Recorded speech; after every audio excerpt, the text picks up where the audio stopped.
Hello and welcome to this week's edition of The Road Less Traveled with GaryL. And, well, Gigi's boo isn't here again. And she's spending yet another weekend down home. And we were fine testing out everything a couple of hours ago. And then her internet service crashed down there. And it hasn't come back. And apparently there is a general outage in her area. You know, those wonderful recordings you get from the internet service providers that are also happy to help you out and give you great deals on your internet service and all that stuff. Anyway, that's the situation, and if it happens to come up, she'll connect in through Skype.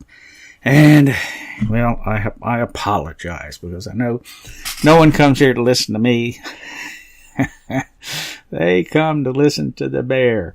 But since we don't have, we usually like to start out, apparently much to the chagrin of some, I would assume now former listeners, we like to start out just talking about general things, a general warm-up, because that's just how we do things here at reallibertymedia.com.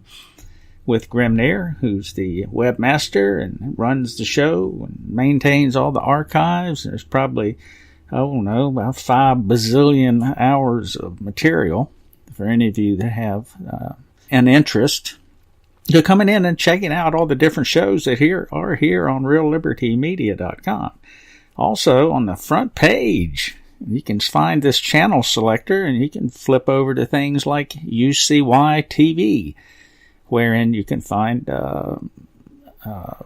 different shows and, great content. You can find the Ocelli Effect. That's a separate channel. You can even find Coast to Coast AM for those of you late night listeners, which I am much of the time. Yeah, so here we are. And if you joined us, if you're only now joining reallibertymedia.com, that means you didn't listen to Hal at 3 to 5. Hal Anthony's Behind the Woodshed, and where you can attack the crickets. Vanquish the crickets with your cricket sword.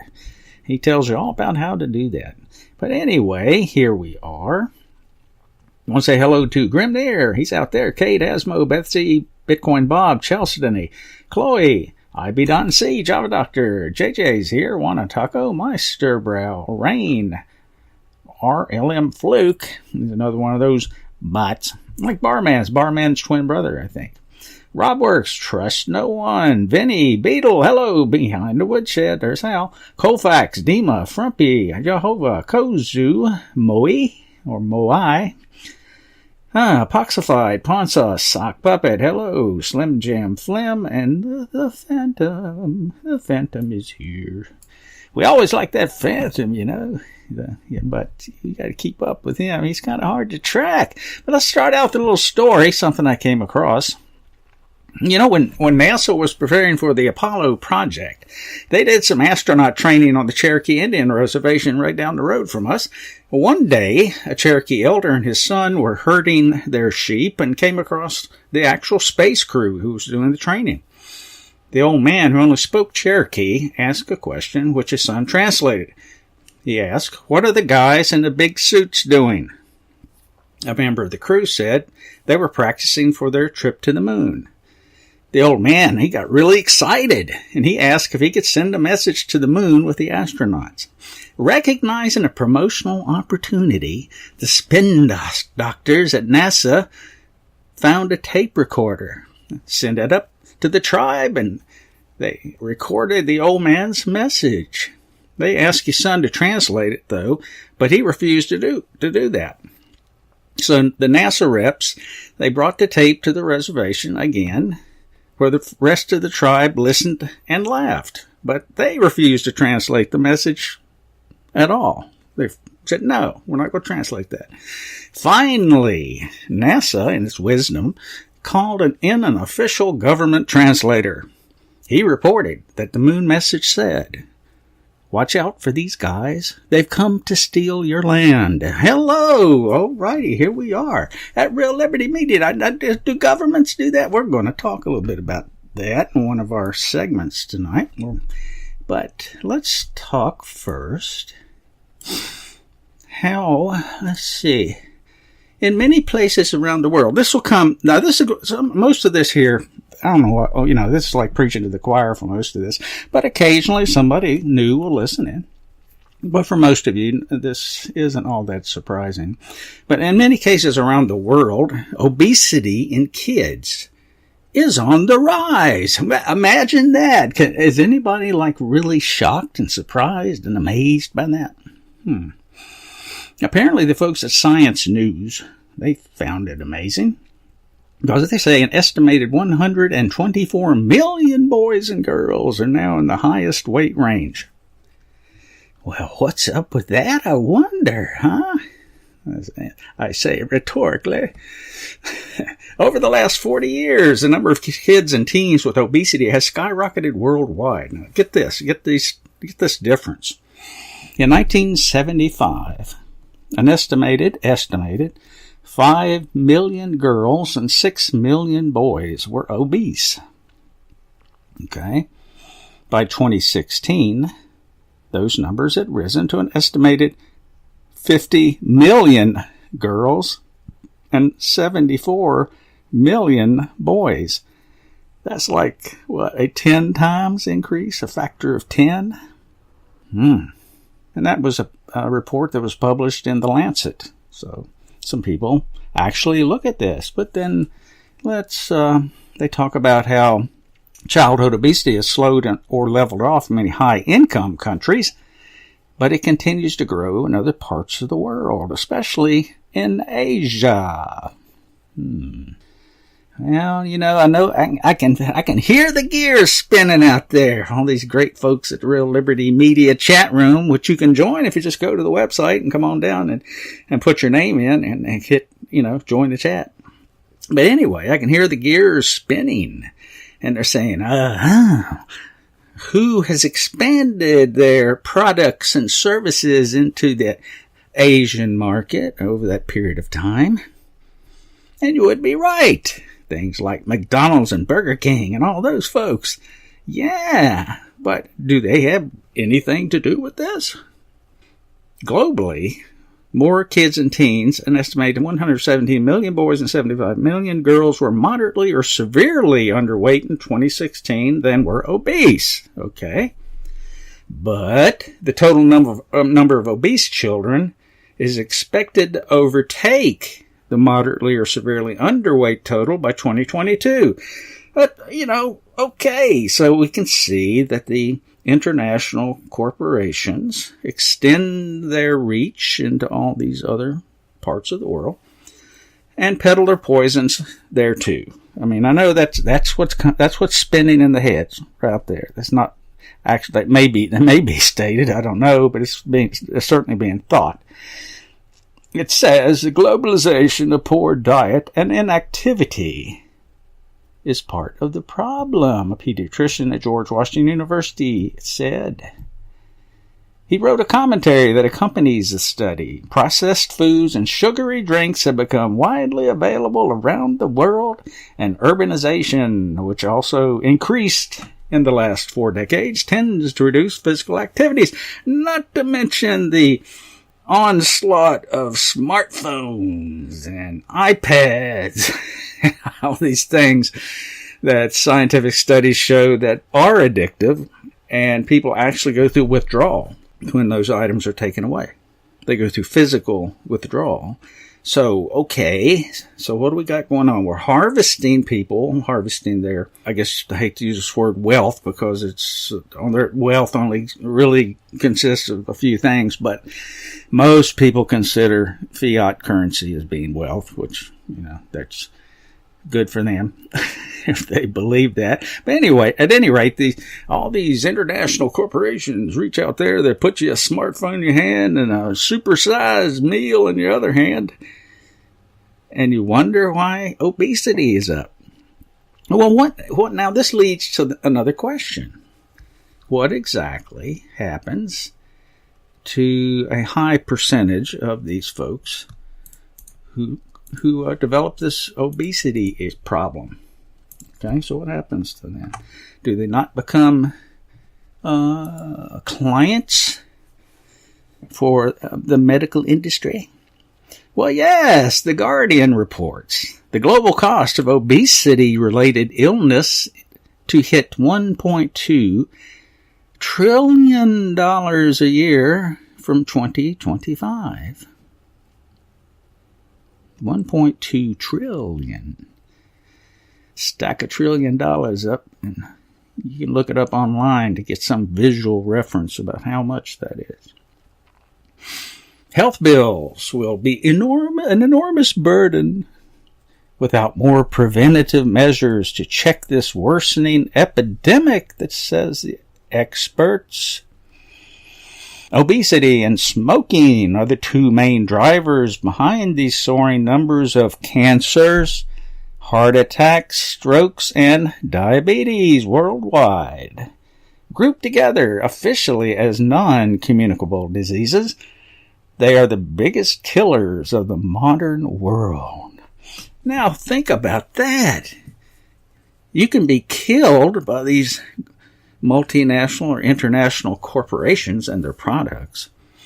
However, in addition to you paying for your death, they'll also harvest your wealth in this attempt, if you will, to solve the problem. But now I'm not going to read all this story, but nowhere, it seems, in this story does it talk much about the source of all this problem. Unlike the previous article that you read. Here we go. Here's a slight reference. It says sugary drink taxes. Oh, another harvesting. Whoop! Take that money. Are an important measure governments can take. Okay. Well, we know that sugar is physically addictive. And then they mention, I think, as with tobacco, you will find something that is tangible that governments can do and is measurable. So, tobacco, addictive, take your money in a tax, right? But it's not enough, they say. We must do more. And they have this really cool graphic that shows the UK government's healthy eating campaign being dwarfed by top-spending confectionery, crisp, and sugary drink brands. Ooh. But that's, they kind of touch on those things, but, they don't really get into the details of high fructose corn syrup and all that GMO crap. Wow. Okay. Great article. I think those two things interestingly tie up. And they're interestingly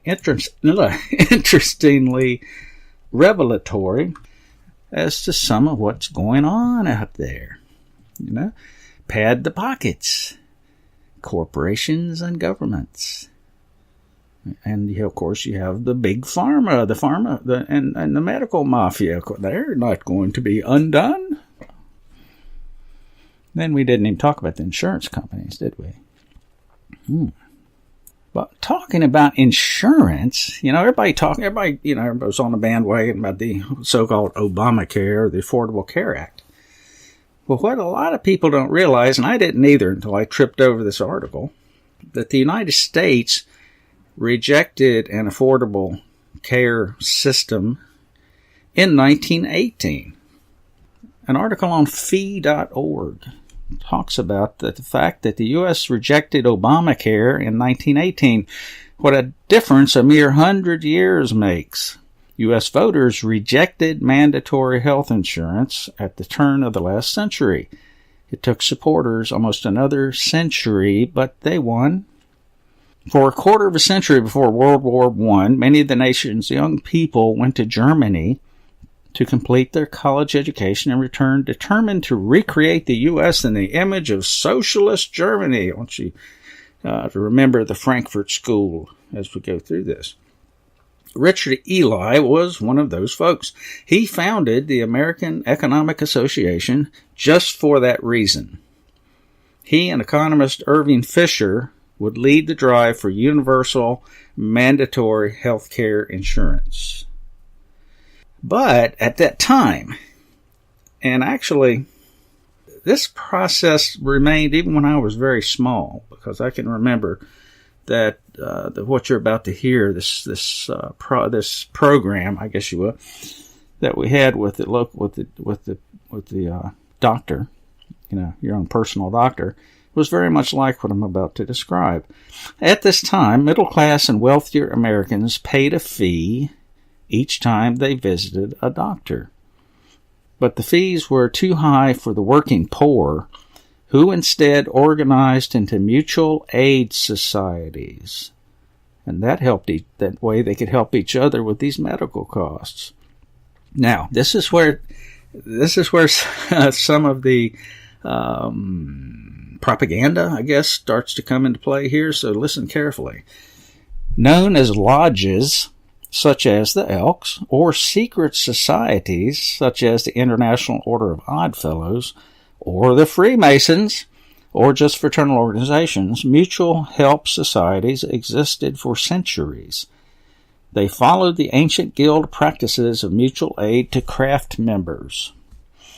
A gentleman by the name of David Vito wrote actual history of this, and the title of the book and all that is in the article, which I'll share. But you see, then the socialists became wary of these lodges or fraternal organizations, partly because of their secret passwords and handshakes. Well, why did those passwords and handshakes come about? They talk about this. But you see, the societies developed those for their own security purposes because they suffered from fraud by non-members who wanted to cash in on the benefits. 2 centuries ago, an Oddfellows chapter in one state couldn't easily contact another out-of-state chapter to confirm the membership of someone who wanted aid. The passwords and handshakes solved that problem. So now that puts all that in a slightly different light, doesn't it? And, the propaganda about the evil lodges and secret societies. Well, maybe that propaganda came from a self-interested source, perhaps, or at least originated there. And even in the earliest days, the lodges offered burial insurance because poor people were terrified of suffering the indignities of a pauper's burial. And later on, they added health care and life insurance. So they also built orphanages and hospitals and provided pensions. The Shriners branch of Freemasons still maintain children's hospitals. Without the lodges, most members could not afford to pay fee-for-service doctors and would otherwise go without medical care.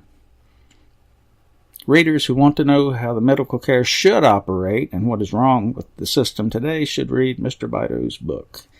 So we'll go ahead and share that. I thought that was actually a pretty fascinating find, because it never occurred to me that the real story about all the secret society handshakes and blah blah it's the devil, and there might be something else associated with that.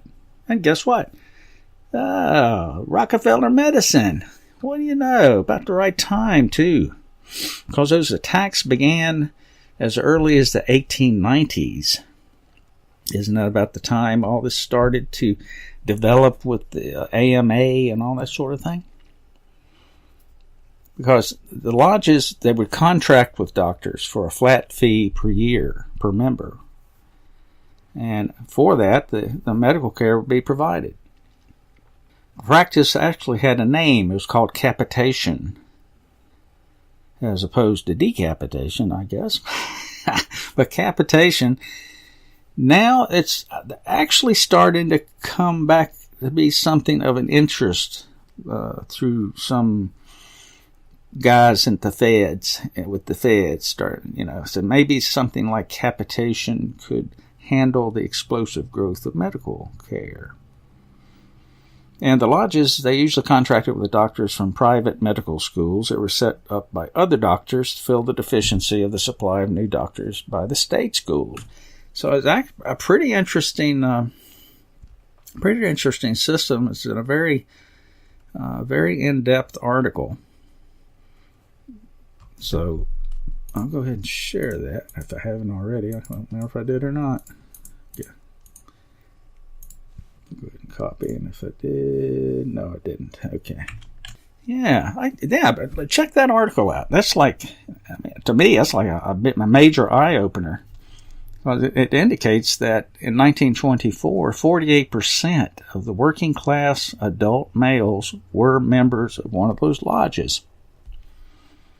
So you can see how that would have been an impediment to a socialized system, wouldn't it? It really would. That's pretty fascinating to me. Okay, on this whole thing about killing you, killing you quietly in many cases, the Seattle Organic Restaurant Association. Now, this is an interesting source for this. They said, did you know that you may be ingesting 100 trillion nanoparticles every single day? Researchers are warning that these nanoparticles in food, vitamins, cosmetics, pesticides, and pharmaceutical drugs could harm your health. So this comes from researchers at Binghamton University and Cornell University. They indicate the average consumer could be ingesting 100 trillion nanoparticles every single day. The new study is published in the journal Nature Nanotechnology. And the researchers warned that nanoparticles found in foods and nutritional supplements could be impacting your health, and the long-term health consequences of the particles could be alarming. Well, imagine that. Another high-tech way of population control, or population reduction, apparently. And you see that thread kind of operates under the radar here as well. And we'll talk about radar again in a little bit. But the nanoparticles are like the tiny materials that are made from any combination of elements such as silver, iron, oxygen, or carbon.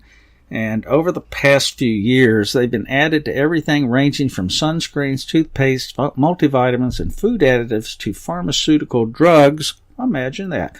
Or protein powder. The study conducted by Michael Schuler goes on and talks about who those guys were.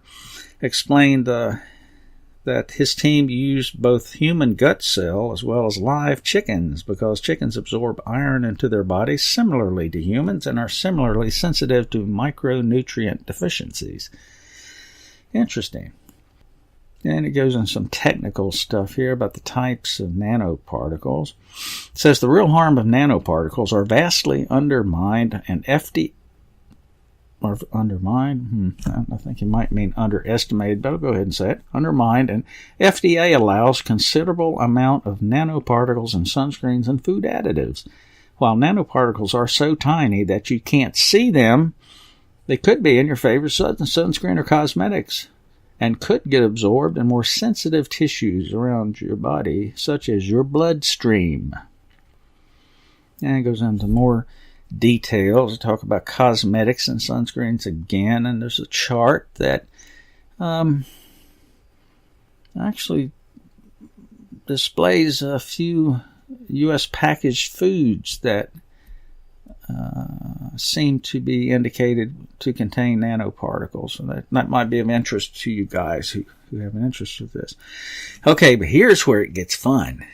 Now, you'll never, ever, ever guess that has anything to do with toxic pesticide companies, would you?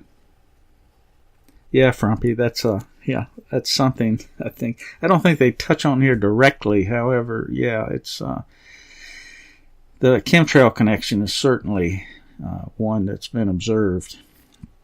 Anyway, toxic pesticides manufactured by giant chemical companies including, guess who? Monsanto, DuPont, Dow, Syngenta, BASF, Bayer Crop Science contain nanoparticles that are untested for human safety. All roads seem to lead to these guys, doesn't it? In fact, a new study published by researchers at the University of Missouri College of Agriculture, Food and Natural Resources showed that nanopesticides are widely present in our food supply. And I assume what they mean by that, they meant to say nanopesticides because they left an N off. According to researchers, silver nanoparticles, nano-silver linked to environmental issues and bacterial resistance. Now that's a thought. Stop right there. I mean, we've always kind of heard that silver is a really effective antimicrobial antibiotic. In fact, it was so effective that back in the day, only the rich people ate off real silverware, because I guess somehow they knew that there was some health advantage to doing that. It's funny. I thought that was interesting that seems to have been a legacy type thing. So anyway, they're talking about how the silver nanoparticles could affect the soil bacterial presence and resistance and so forth. So that's something I hadn't thought about. So yeah, I can see that, because I think most of you guys know that the soil, in order to be fertile, there has to be some bacterial activity within the soil. You know, it kind of breaks things down, creates nutrients and all that sort of thing. But they also say that all that's present in many consumer products. So I can see where that could have an adverse impact on your gut flora, certainly. The leading author of the study and the associate professor at the University of Missouri said that more than 1,000 products on the market are nanotechnology-based products. This is a concern because we don't know the toxicity of the nanoparticles. Well, you might, but I got a feeling somebody does. Otherwise, they wouldn't be in there. They say their goal is to detect, identify, and quantify these nanoparticles in food and food products and to study their toxicity as soon as possible. Whatever that might be. How interesting. Then they go to beat up on the FDA. About why isn't the FDA protecting people? That's, is that supposed to be a rhetorical question, or or don't they understand the real situation there? Kind of interesting. Yeah, you're right, Frumpy. Yeah, they drank out of silver vessels. So silver has been known for centuries to have positive health effects. I'm not sure it was widely known why exactly, but they know that it did something good. So anyway, this article has a bunch of different sources that you can explore at your convenience. So yeah, I think that's another one that is one of those things. It goes on and on and on. I had this conversation with someone else the other day. And actually, it was on yesterday's discussion video with Suspect Sky and Xavier. There's so much out there. It's such a target-rich environment. You can talk about all these different things, and it creates all these amazing rabbit holes. You can get lost forever. You really can. You get lost forever in this stuff. But so what do? I guess you just have to pick something. I think Hal talks about this. You pick something and you focus on it. So I guess one of our purposes or intents, I guess, here on the Road Less Travel is to throw out a variety of topics that, you can look into. It might turn out to be nothing to it. But wouldn't you rather know that there's nothing to it other than have the question that maybe there is something to it? I don't know. Yeah. Java Doctor says it's all nano now. Yeah, I think back at BTM. Yeah, Beetle, you did. Yeah, that's, and it was probably too late then because, as we all know that so much of this initial research is done in the black world, DARPA and ARPA and all those guys. And so much of it's tested out in different areas before it goes mainstream. And then you start to hear about it. Most of it. Probably don't hear about all of it. For probably 20 or 30 or 40, like the Tuskegee experiments and things like that. But yeah. What else? Let's see. Make sure we're going to the... Okay. Let's go ahead and go here. Now, we talked about all these store closings, I think, over the previous weeks. Different parts of the country, the different chains and stores, and the brick and the mortar, things are just kind of the whole landscape's being reinvented, and there's some other reasons for that are somewhat connected to what we've already talked about here. But now in Canuckistan, oh no! Sears Canada is closing all of its stores. Sorry for you guys up there in Canuckistan, but if you liked your Craftsman tools, you might have to switch over to something, maybe to Harbor Freight or something like that, because Sears is going away. They will apply to the Ontario Superior Court of Justice for government permission to liquidate all of its remaining stores and assets. If the court gives Sears the go-ahead, and you think they won't, but if they do, the retailer will start liquidation sales at its locations on or after October 19th. It expects the sales to last between 10 and 14 weeks. About 12,000 jobs will be eliminated. So you have the good news and the bad news. If you want to get a deal on some liquidated Craftsman tools, you might want to keep your ear to the rail up there. But if you're working for Sears, you might want to consider where else you're going to go after that. And of course, they deeply regret. Oh, yes. Oh, but it makes me wonder, how much are the shareholders losing in this operation? How much the CEO and the board members, how much do they lose in this situation? Huh? But they filed for bankruptcy in June, you see, so doesn't that protect all those guys? Said when it announced its first quarter earnings, just a week before it filed for bankruptcy, the company warned that it was running out of money. It said it had experienced a net loss of 144 million Canadian dollars and a 15% drop in sales that quarter. Well, okay, and this is interesting, actually. It says Sears Holdings was Sears Canada's parent company until 2012, when the Canadian branch was spun off. Makes you wonder what they saw in the crystal ball that caused them to spin off the Canadian operation, huh? Now, of course, the stock took a hit, and like that means anything. Fake stock market. So anyway, I guess Radio Shack.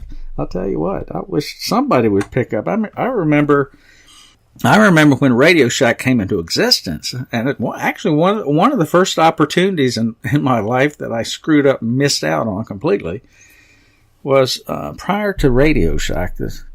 There was just basically mom and pop operations. There was a guy nearby where I lived that ran his own, what he did was TV repair. And that was back in the day when you could actually work on things.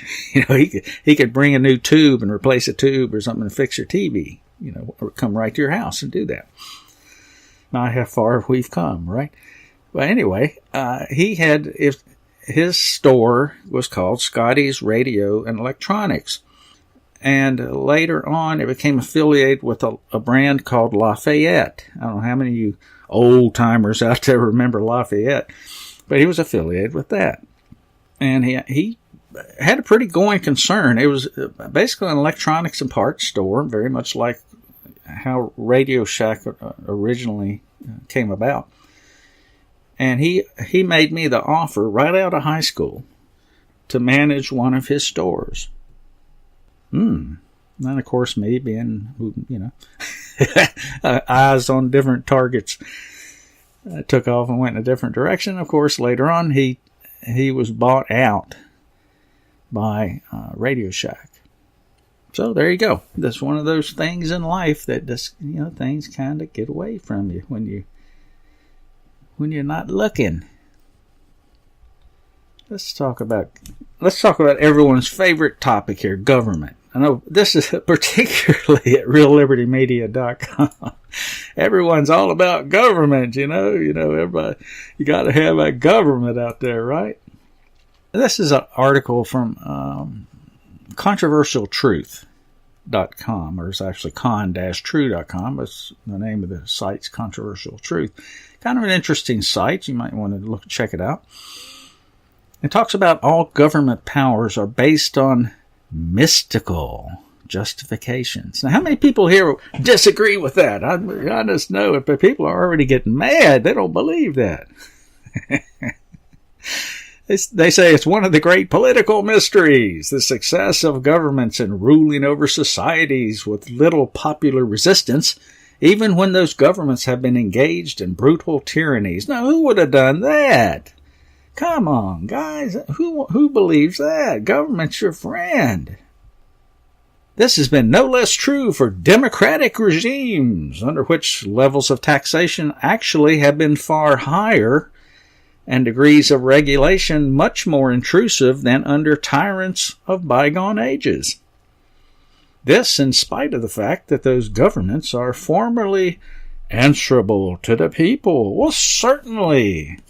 Of course they are. When the taxes go too high, all we do is call our representatives and complain, and they reduce your taxes, right?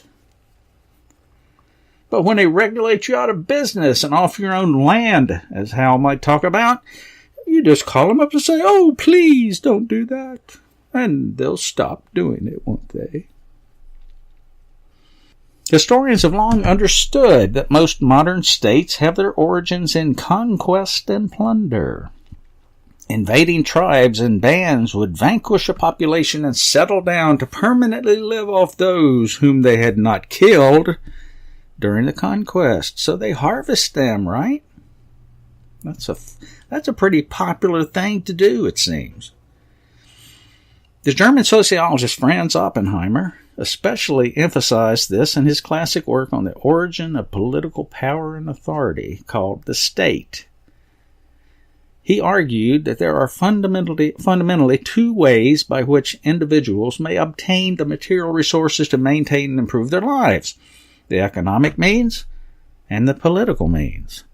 Those are the only two ways, according to Oppenheimer. He said, there are two fundamentally opposed means whereby man requiring sustenance is impelled to obtain the necessary means for satisfying his desires. There are work or robbery, one's own labor and the forcible appropriation of the labor of others. I propose in the following discussion to call one's own labor and the equivalent exchange of one's own labor for the labor of others the economic means for the satisfaction of needs, while the unrequited appropriation of the labor of others will be called the political means. And I think he had a pretty good point. Can you think of any other alternative to that we've seen? Oppenheimer went on to warn that when individuals have the choice between these two methods, people were too often tempted to use coercion rather than peaceful production and trade. He said, wherever opportunity offers and man possesses the power, he prefers political to economic means for the preservation of his life. He then asked the question, what then is the state as a sociological concept? The state is a social institution forced by a victorious group of men on a defeated group, with the sole purpose of regulating the dominion of the victorious group over the vanquished, and securing itself against revolt from within and attacks from abroad. Ooh! That just makes your head spin a little bit when you think about the different processes at work here today. This dominion had no other purpose than the economic exploitation of the vanquished by the victors. No primitive state known in history originated in any other way. This is actually I think it's a pretty awesome article, personally. I'm certainly not going to read it all, because it's pretty in depth. But another writer talks about something called an economic mystique. He said that's something that allows a person to believe in the power of government to do anything it wants, say in the form of intervention affecting wages, prices, or production. The notion that there are economic laws of supply and demand or cost and price relationships affecting profitability or employability are unknown, ignored, or rejected, because the stated goal of the intervention is good, end quotes. It is deemed necessary for government to implement the interventionist policy to make it good. Wow. So I know all you guys out there who love the government and like to talk about these things, and certainly who like to consider alternate situations. I think there are many of those. You probably enjoy reading this because it's pretty enlightening, I guess, for lack of a better word. Yeah, Frumpy says, "We are the vanquished. We are the vanquished. Okay. Okay. People used to build serious, as an amateur radio guy, that's, kind of what the type of people I grew up around. They built stuff with Heath kits and Zenith kits and all that. And that was really back in the day when I really couldn't afford to get into the hobby. That's why it waited to be a bucket list. That's really one of the only ways, unless you were independently wealthy, that you got into the hobby. Was you bought the kits and you learned how to put them together. And actually, the tests, license tests in those days, you had to. They reflected that knowledge. You had to have the basic knowledge of that. So that's very true. I'm saying, like I say, how far we have fallen. Wow. Let's talk about Tesla a minute. Because I like to talk about kind of a segue from government. BBC talks about this article, and so I mentioned that we talk about radar, right? How the search for a death ray led to radar. The article, like I said, from the BBC Business. I don't know that they mentioned Tesla specifically. They mention a whole bunch of different things. Talks about Robert Burden, who wrote a book about the invention that changed the world. Then actually he described the whole concept of radar in that, and all the rest of the world kind of jumped on it and said, all right, here we go. Got to have radar. But how did we get there? The officials at the British Air Ministry were worried about the falling behind of Nazi Germany in the technological arms race. The death ray idea intrigued them. They had been offering a £1 million prize for anyone who could zap a sheep at 100 paces, and so far nobody had claimed it. Where was Tesla during all this, huh? This was right around 1935 when this was going on. But the question was, should they fund more active research? Was it even possible to make a death ray? There again, not a mention of Tesla, who seemed to have some idea about that. And Robert Watson Watt of the radio research station involved, said that just suppose that you had 8 pints of water 1 kilometer above the ground, and suppose that the water was 98 degrees Fahrenheit, and you wanted to heat it to 105. How much radio frequency power would you require from a distance of 5 kilometers?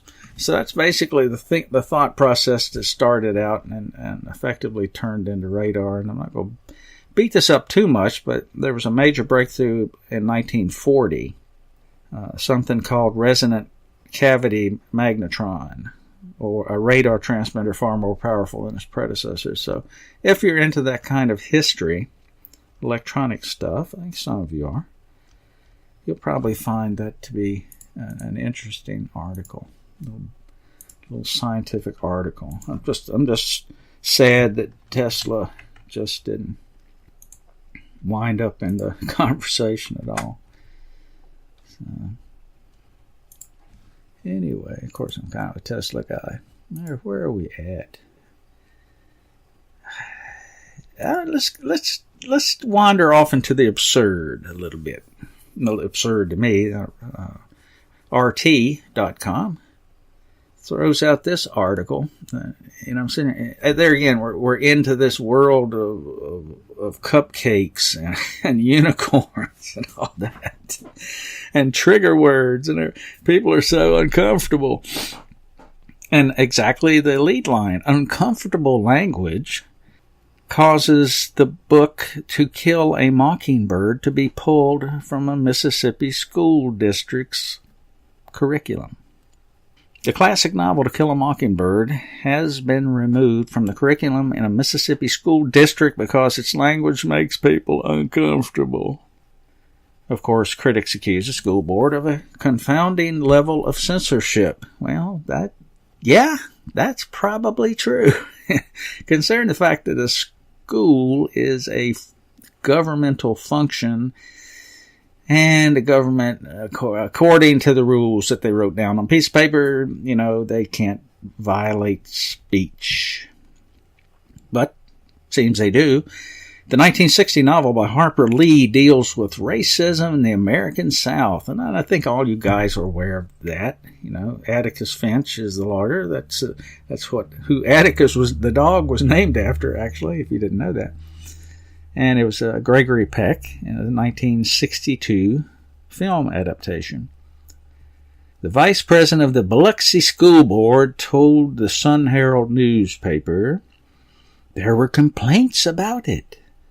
There's some language in the book that makes people uncomfortable, and we can teach the same lesson with other books. It's still in our library, but we're going to use another book in our 8th grade course. So they kind of dodged the censorship bullet there, didn't they? The novel includes the frequent use of the N-word and has caused controversy in the past for its offensive language and racism, according to the American Library Association. If taken completely out of context, yes, but if you have the attention span to read the entire book and see it in context, it actually has the opposite effect, doesn't it? But no, we must pick on these little things and pull them out of context so we have something to be socially divisive. The book was taught in 8th grade English classes. Okay, so we're not talking about like like second graders or third graders. We're talking about 8th grade English classes. That point in time where you're starting to develop some, or should be, some level of educational discernment. At least that's I think it's the way it's supposed to be, but I'm not so sure anymore. And the Biloxi School District website listed it as a key text, noting its message that compassion and empathy are not dependent upon race or education. Well, there it is, in context. So why do we take it out of context? Why do we allow it to be taken? Why do we allow the loud voices to have dominion? And talks about the fact that it depicted historic eras such as the Great Depression and the Jim Crow laws. It did indeed. It does indeed, actually. But of course, not everyone's happy, and I suspect the majority of people probably aren't happy, but who cares about that anymore? You can't hit my trigger word. You make me uncomfortable. One Twitter user says that's the point of the fucking book. Atticus Goldfinch, Twitter user, taking his name from the hero in Harper's novel. Teach only comfortable books about racism in America, and you get students raised to be comfortable with racism. That's a pretty good point. Others pointed out that the book is as relevant as ever with the ongoing racial tensions in the United States. Well, where do you think all that's coming from? Hello. With one Twitter user noting that while the book was being withdrawn by authorities, far-right marches have not been. See, there we go. We use this as a straw argument to point a finger and ostracize a minority group of people to make it seem like that somehow this is a major issue. You see how this works? Isn't that interesting how they do that? And, then they have other articles linked in about someplace here in Virginia, suspended Huckleberry Finn for very much the same reasons. Oh, boy, we have lost our minds. Sorry, when I'm by myself, I have a little trouble keeping up with the chat room. Yeah, we're talking about settings and tablets, and okay. Yep, somebody out there getting addicted. That's okay. But anyway, where are we now? Let's see. We've done that. What about long hair? You guys, especially those of us who kind of grew up around the 60s and the the 70s and long hair. A lot of people had adverse reactions to folks with long hair, didn't they? Well, this article coming from, actually of all places, the Dollar Shave Club. Check that out as you like. I'm not going to push it out there because I do use their products. Anyway, that's all I'm going to say. But they do put out a neat little website that has their own original content. But they talk about this long history of why we're so angry about long hair. Why do people get so fired up about that? One reason dudes don't look like ladies is that most societies expect women to have significantly longer hair than men, despite there being no biological reason why that should be the case. Though disdain for men with long hair dates back centuries, it still lingers today. There are still companies out there with dress codes and guidelines for appearance. Images loom large. Some people aren't comfortable with their banker having a ponytail. But why is that? Has long hair on men always been taboo? Well, this gentleman did some research. And he found that hating on men with long hair is biblical. In St. Paul's letter to the Corinthians, he asked, "Doth not nature itself teach you that if a man have long hair, it is a shame unto him? But if a woman have long hair, it is glory to her." Well, hello. A lot of people uncomfortable with that connection, I'm sure. It was customary for men in ancient Rome to keep their hair short. If you look at Roman statues, most of them have short hair. Until, that is, the Roman Empire fell in 500 AD with the arrival of the Germanic tribes such as the Franks, Anglo-Saxons, and Visigoths. Then, at that point, long hair became a sign of nobility. In fact, Merovingian kings who ruled what is now France and Western Germany in the early Middle Ages were called the long-haired kings. So much so that rather than murdering each other, they punished their enemies by just cutting their hair off, saying that you're no longer king material. Nah. But this goes on, talks about the ebb and flow of the long hair business, and even has links to a Who video, Summertime Blues in Monterey, 1967. Live, and Crosby, Stills, and Nash almost cut my hair. So it's kind of a fun article. I mean, if there's little sorts of trivia stuff makes you interested, that's a huge link. Where are we at? 7:57. We got to end up with one. Let's pick one. Nah, let's not do that one. Okay, real quick, 3 minutes. Yeah, we can run through this. Gonna go hit it all. You guys like to do stuff at home, self-help, self-health types of things. You might find that Epsom salt is really good for a lot of things that bother you. I'm sure a lot of you know this. Epsom salt really isn't salt. It's actually a mineral compound of magnesium and sulfate. But it gets its name from a saline spring in Epsom in Surrey, England. And it's been used for centuries as a natural remedy for a number of ailments. It also has many beauty, gardening, and household uses. So there are actually 17 listed uses here that you may want to check out. Like, if you have sore muscles, if you do skin exfoliation, if you want to treat insect bites, or even wash your face. A tile cleaner works well for that. Constipation, yeah, you're plugged up, a little Epsom salt might relieve you. You can boost your laundry, kill foot fungus, or soften your hands, among the other things that you can do with Epsom salt. So, yeah, let's drop that in. Bop. Okay. Frumpy says, Bill doesn't take over the show, and I told that boy to stay out of here. They just don't want to do it. Okay. Anyway, that pretty much puts an end to this week's edition of The Road Less Traveled. And sorry, Gigi's boo. Just let me look.